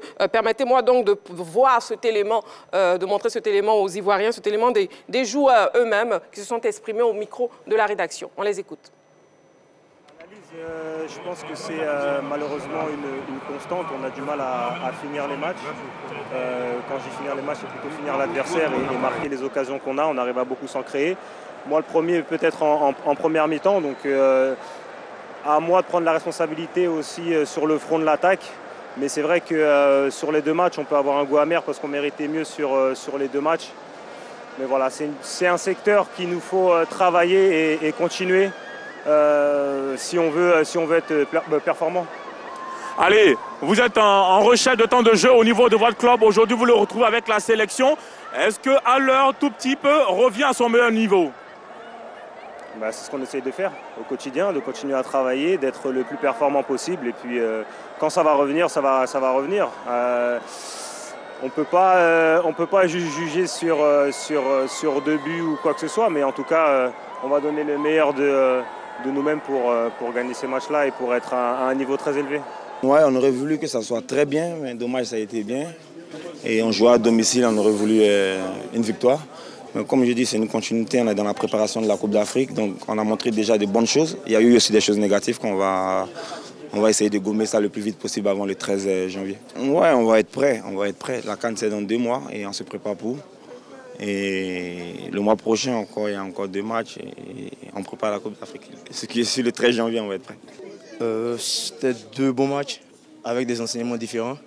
Le premier match, on l'a maîtrisé, on a eu beaucoup de situations, mais on s'est fait rattraper après. Et sur le second match, là, on a vu qu'on était mené, mais on a eu la force d'aller chercher l'égalisation. Ce sont des matchs qui vont nous permettre de mieux se préparer pour la CAN, on va dire. Je vais être honnête, c'est que voilà, la note salée, c'est que voilà, il faut pas, et ça je dis à tout le monde, on va organiser la CAN chez nous, et il ne faut pas siffler un joueur. Voilà. On peut critiquer, on peut tout faire, mais il ne faut pas siffler un joueur. Parce que quand vous sifflez un joueur, c'est tout le groupe que vous sifflez. On a besoin de soutien. Et là, la CAN, c'est chez nous. Il faut qu'on montre une autre image de ça. Parce que pendant qu'on siffle un joueur, ça donne de la force à l'équipe adverse. Il faut encourager. Il y a beaucoup de jeunes dans cette équipe-là, beaucoup de jeunes. Alors, ils regardent et ils n'ont pas besoin de cette pression-là. Revenons sur les propos justement de Mas Gradel. C'est vrai qu'il y a eu un fait déplorable pendant ce match, à savoir Kessié qui a été hué. Non, je pense que Mas Gradel a tout dit. Voilà, les footballeurs vivent déjà une certaine pression. Le fait de jouer à domicile, c'est une grosse pression. Parce que c'est la famille, c'est le quartier, c'est le pays, c'est le village, c'est tout le monde. C'est déjà une grosse pression. Ce n'est pas évident de jouer devant son public. Et surtout quand on sait le public ivoirien qui est fin connaisseur du football. Et c'est fait maintenant siffler. C'est vraiment donner la joie à l'adversaire pour dire apparemment nous sommes meilleurs que chez eux. Donc ça donne du tonus à l'adversaire et puis l'adversaire a le courage de vouloir marcher sur vous. Et ça, c'est un signal aussi, un mauvais signal qu'on donne à toutes les équipes qui vont venir jouer à Abidjan. Ça voudrait dire que si jamais elle se retrouve dans une certaine position, elle peut penser que le public ivoirien peut se retourner contre sa propre équipe donc pour la soutenir. Et donc c'est un mauvais signal qu'on vient d'envoyer. Donc j'espère que les uns et les autres vont comprendre le propos très profond de Mas Gradel. Ouais. Et puis bon, ils ne vont plus jamais se comporter de la sorte. Je pense que cela n'arrivera. Non, ça veut dire que moi j'ai le sentiment que bon, il y a des garçons qui sont un peu des mal-aimés dans cette équipe des éléphants de Côte d'Ivoire. Il y a un appelant qui a cité quelques joueurs tout à l'heure. Il a cité Bailly, Aurier, Gradel et Kessié. Ces 4 garçons, ils souffrent un peu le martyre dans la sélection. Ils sont tout le temps critiqués, interpellés, etc., etc. Je trouve que c'est pas gentil, c'est pas juste. Ces garçons sont des garçons de devoir. Vous savez, malgré les critiques, ils viennent toujours en sélection. Ouais. Ils sont disponibles. Ils ont le sens du sacrifice. Ils aiment le pays, ils aiment la sélection. Serge Aurier, on le bombarde tout le temps, il est là. Eric Bertrand Bailly, lui alors, c'est le top niveau. Je dis, on n'a pas besoin de ça. Ce dont on a besoin maintenant, c'est de faire bloc. J'ai écouté le président de la fédération dans les vestiaires, Idriss Diallo, il a dit, nous, c'est le groupe et l'état d'esprit. Gassé a repris la même chose en conférence de presse. Groupe, état d'esprit. Mais le groupe, là, ce n'est pas que les joueurs. C'est nous aussi, Ivoiriens, tous les Ivoiriens derrière, solides, derrière nos garçons. C'est ça qu'il faut faire. C'est vrai que Balo me le disait quand on préparait l'émission, mais grand frère, ce n'est pas la première fois qu'on a eu les joueurs sur le terrain. Ça se fait partout. Ça se fait en Europe, partout, dans les grands clubs, ça se fait. Oui, ça se fait, mais ce n'est pas la bonne attitude. Parce que là, maintenant, le pays est en train de préparer un événement important. Ce n'est pas le moment de casser le moral de nos garçons. Parce que Kessié, c'est un homme de devoir. C'est un garçon exemplaire qui, quand il était en pleine forme avec le Milan AC, a été pendant longtemps le meilleur joueur de cette équipe des éléphants de Côte d'Ivoire. C'est vrai qu'il a baissé un peu en rythme. C'est vrai que par moments, il a des prestations critiquables, mais le hué au stade Félix Houphouët-Boigny, mais les gens n'ont pas idée du... Dago Chava peut-être nous le dit, lui qui a joué en sélection. Les gens n'ont pas idée du poids du maillot des éléphants de Côte d'Ivoire. Les gens n'ont pas idée du poids du stade de Félix Houphouët-Boigny. Les gens n'ont pas idée. Ah, il faut arrêter. Il faut arrêter. Je pense qu'on n'a pas le droit de faire ça. Il y a un public, une partie du public là qui est très très sévère. Il faut arrêter. Il faut choyer nos garçons. Il faut les mettre en confiance. Il faut les révolter pour qu'ils aillent les encenser. C'est ça qu'il faut. Il faut pas les insulter. Il faut arrêter ça immédiatement et passer à l'autre étape qui est la mobilisation par rapport à notre CAN qui arrive. Et oui, il faut que nous soyons tous derrière notre équipe nationale. Oui, Jean-Philippe. Ce que je voulais dire concernant le cas Kessié, c'est que c'est une drôlerie. C'est une drôlerie dans la mesure où tous ici, autant que nous sommes, surtout nous les garçons, qui, dans la fleur de l'âge, avons tapé dans le football, on avait un seul rêve. Hein. Si on devenait footballeur, c'était porter le mot de l'équipe nationale de Côte d'Ivoire, jouer pour notre pays. Ouais. Et on a un garçon comme Franck Kessié, qui est parti de rien, qui était dans son village Zébizekou, avec ce rêve, qui a commencé à se réaliser, qui est arrivé en équipe nationale, qui était au Stella Club d'Adjamé, soit c'était Hervé Renard, qui n'était même pas le meilleur club du championnat ivoirien. Champion d'Afrique Champion d'Afrique U15, c'est-à-dire les cadets, et pardon, U17, 2013. Et qui se retrouve propulsé en équipe nationale de la Côte d'Ivoire, qui se bat sans cesse et qui, malgré tout ce qui s'est passé dans sa carrière, n'a jamais rechigné à revenir en équipe nationale. Tous ici, nous l'avons déjà critiqué. Mais quel homme peut se regarder dans un miroir et dire « Moi, je suis le meilleur chaque jour au réveil ». Quand ces garçons viennent, qu'ils portent le mot de l'équipe nationale, qu'ils rentrent sur le terrain, on leur demande juste 90 minutes de concentration et de grandes prestations. Mais pour atteindre 90 minutes de concentration et de grandes prestations, bon, on a un joueur qui était international, il peut le dire. Par quel état d'esprit on passe. Ouais. Et ces garçons-là, pour la plupart, ceux qui se ratent en équipe nationale, ça c'est un secret que les uns doivent savoir. Ce sont des garçons qui souvent se surchargent émotionnellement parce qu'ils ont envie de tellement bien faire qu'ils se ratent. Ouais. Et ça, souvent, on ne s'en rend pas compte. Ce sont les premiers concernés par les victoires ou les défaites. Ce sont les premiers concernés. Parce que quelqu'un qui, entre guillemets, n'a aucun respect pour le maillot, quand il sort, pourquoi est-ce qu'il va revenir? Il a sa paix aujourd'hui en Arabie Saoudite. Il a tout l'argent qu'il faut. Il voyage en jet privé, il vit la vie qu'il veut. Ouais. Mais pourquoi je vais venir porter le mot des éléphants pour me faire huer par le public ivoirien alors que je peux rester tranquillement dans mon club, compter mes sous, venir réaliser mes biens et puis marcher incognito. D'accord. Donc, à un moment, j'estime que c'est vrai. On a critiqué et il le sait. Lui-même a reconnu qu'il y a eu des moments où ses prestations n'étaient pas ça. Mais ça n'est pas resté devenir une étiquette sur lui. Là, on rentre dans la Coupe d'Afrique des Nations. Que ceux qui ne se sentent pas l'âme de supporter l'équipe nationale de Côte d'Ivoire aillent en vacances. D'accord, très bien. Merci. Merci beaucoup. Merci beaucoup, Jean-Philippe. Franchement, merci, petit frère. Bon, quel enseignement tirez-vous des 2 matchs des éléphants? On vous a entendu, messieurs, le sujet aussi intéresse d'autres Ivoiriens en dehors du studio. On les écoute. J'ai l'impression que le coach n'avait pas réellement envie de faire les remplacements. Parce que c'était bizarre. Il y avait des joueurs qui étaient fatigués, mais il ne voulait pas les faire sortir. C'est ce qui nous a pénalisés. Leur jeu était impeccable, c'était très agréable en général, quoi. Mais si on veut parler en tant que joueur, bon, je ne veux pas nommer des joueurs, mais vraiment félicitations à eux. J'ai trouvé la prestation des Ivoiriens vraiment très à la hauteur. Mais je pense qu'on doit encore revoir le coaching. Voilà, parce que c'est à cause du coaching qu'aujourd'hui, voilà, on a pu égaliser. Je pense que ce sont des choses qu'on devait faire plus tôt. Notre match avec le Maroc était un match plus ou moins positif, mais la difficulté que l'Afrique du Sud a présentée aux éléphants nous laisse un peu à désirer. Est-ce qu'ils sont prêts? Est-ce qu'ils ne sont pas prêts? Mais comme je le disais, on reste positif. Physiquement, le niveau il était faible face aux antagonistes, c'est-à-dire le Maroc et l'Afrique du Sud. Voilà, au point de vue technique aussi, il n'y avait pas de coordination au niveau des joueurs, au niveau des joueurs nationaux. C'est quelque chose à refaire. L'équipe commence très fort et puis après se relâche. Et puis il y a les phases offensives aussi qu'on n'arrive pas à bien terminer. Donc je pense que ce serait mieux avantageux de travailler beaucoup la finition. C'est pareil aussi pour l'Afrique du Sud. L'Afrique du Sud, bon, la Côte d'Ivoire a très mal commencé le match. Après, on a vu un regain de cette équipe-là. Ils sont revenus. Ça, c'est le point positif. Et puis aussi le manque de coordination entre la défense, le milieu et l'attaque. Concernant le premier match, en tout cas, les éléphants ont montré qu'ils étaient vraiment des éléphants. Ils ont joué avec la rage, avec tout leur cœur, en fait. Mais concernant le deuxième match, vraiment, c'était le flop. On ne sait pas qu'est-ce qui s'est passé. Ils donnent l'impression de jouer en fonction de l'adversaire. Voilà les Ivoiriens qui se sont exprimés et on voit que les avis divergent et c'est un peu ce qui a été dit aussi sur le plateau. Parlons déjà organisation des 2 matchs. Balo, qu'est-ce qu'on peut en dire?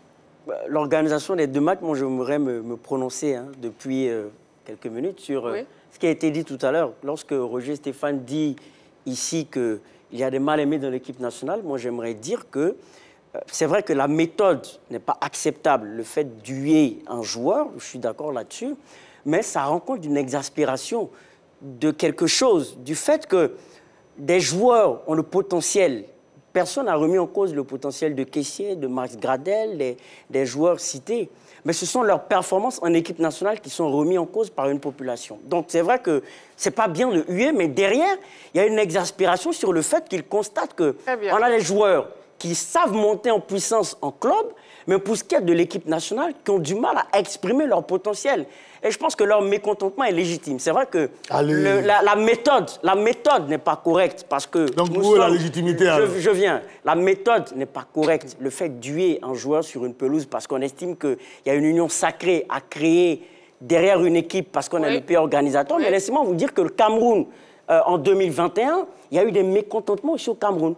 sur des joueurs qui ont bons eu des exemples? prestations. Non. Messieurs, s'il vous permettez, Ballot, merci beaucoup. Merci beaucoup. Je pense que c'est un débat. On en parlera une prochaine fois. Et que les joueurs doivent monter en puissance. Ballot, s'il vous plaît, carton rouge. Autrement, ces 4 joueurs n'ont jamais été bons en sélection. Non, on parle des performances actuelles. Messieurs, si vous ne me laissez pas m'exprimer, on va conclure l'émission et chacun rentre chez lui. On parle des performances. On est obligé d'avancer. Ballot, vous avez un carton rouge, donc vous devez sortir du plateau, s'il vous plaît. Merci. Roger Stéphane, concernant justement... L'organisation? Oui, l'organisation. Non, je dis, la fédération a reçu un bon coup en nous emmenant 2 bons adversaires pour les matchs amicaux. C'est très bien, parce qu'on organise la CAN. Le Maroc, c'est du top. L'Afrique du Sud, c'est une très bonne équipe qui nous a mis en difficulté et qui nous a permis de réagir. C'est très bien. Ça, c'est très bien. Sur l'organisation, le stade Félix Houphouët-Boigny, il est beau. Il était fermé, il est ouvert, il est très beau. La pelouse est belle. Ça nous a fait oublier un peu l'affaire de BMP. Donc, notre Félicia. Il n'est pas totalement terminé. Oui, mais ça a fini parce qu'on a vu des... Mais la pelouse. On a vu elle était très belle. On a vu des machins, tout ça. Deuxièmement, l'adhésion du public. Sur les 2 matchs, on a senti que les Ivoiriens sont prêts à accueillir la CAN. Ça, c'était formidable. Il y avait de très belles images au terrain. On a vu des personnalités, on a vu des artistes, on a vu des Ivoiriens lambda. C'était bien. Nous, on était présents également. En tout cas, bravo. Le seul bémol pour le public, c'est l'affaire où on t'a eu caissier. Si on enlève tout ça, bravo à tout le monde. Le mois prochain, il y aura encore 2 matchs, je crois, pour les éliminatoires de la Coupe du monde de football. Après, il y aura d'autres matchs amicaux. Bon, Gassé, s'il récupère les 2 joueurs qui restent, allez, on va à la CAN, on va se battre à la CAN et on va voir ce que ça a donné. Effectivement. Un dernier mot sur l'organisation de la CAN. C'est ce que je voulais dire. Oui, allez-y, je vous permets. Donc, sur l'organisation de la CAN. Donc, je voulais dire d'abord que la plus belle dame du pays africain, c'est qu'elle a. Donc, on va aller avec les joueurs qu'on a sous la main. Donc, il faut que les gens s'habituent il faut que les gens l'acceptent. Maintenant, concernant l'organisation de cette rencontre, non, je ne vais pas m'appesantir sur les bons points qui ont été déjà cités par Roger Stéphane, mais il n'a pas cité quand même les 2 mauvais points. La billetterie et surtout la sécurité. J'estime que les cordons sécuritaires étaient placés un tout petit peu trop loin. Les mesures CAF. Les musiques CAF, de ce qu'on a appris, c'était à 1 kilomètre. Vous avez juste 2 secondes. Bon, donc c'est que c'était mieux. Voilà, c'est mieux. Effectivement, un match de foot, notre match de foot à nous, c'est 90 minutes. On ne peut malheureusement pas aller au-delà. Le football, c'est la discipline. Alors, messieurs, s'il vous plaît, on est dans la grande team, une bonne ambiance. Lorsqu'on pose une question, on répond à la question, on ne revient plus sur un autre sujet parce que nous sommes obligés d'avancer. Voilà, je suis obligée de conclure assez rapidement parce que le temps qui nous est imparti arrive à son terme. Donc, c'est la fin de la grande team de ce soir. Merci beaucoup. Merci Dago Charles. Merci Jean-Philippe. Merci Roger Stéphane. Je ne sais pas si je dois dire merci à Ballot parce qu'il a pris un carton rouge. Il est resté sur le terrain. Je fais comme si... Voilà. Et merci beaucoup aussi à vous. Merci de nous suivre toujours en direct sur la 3 de 20h30 à 22h. On se retrouve demain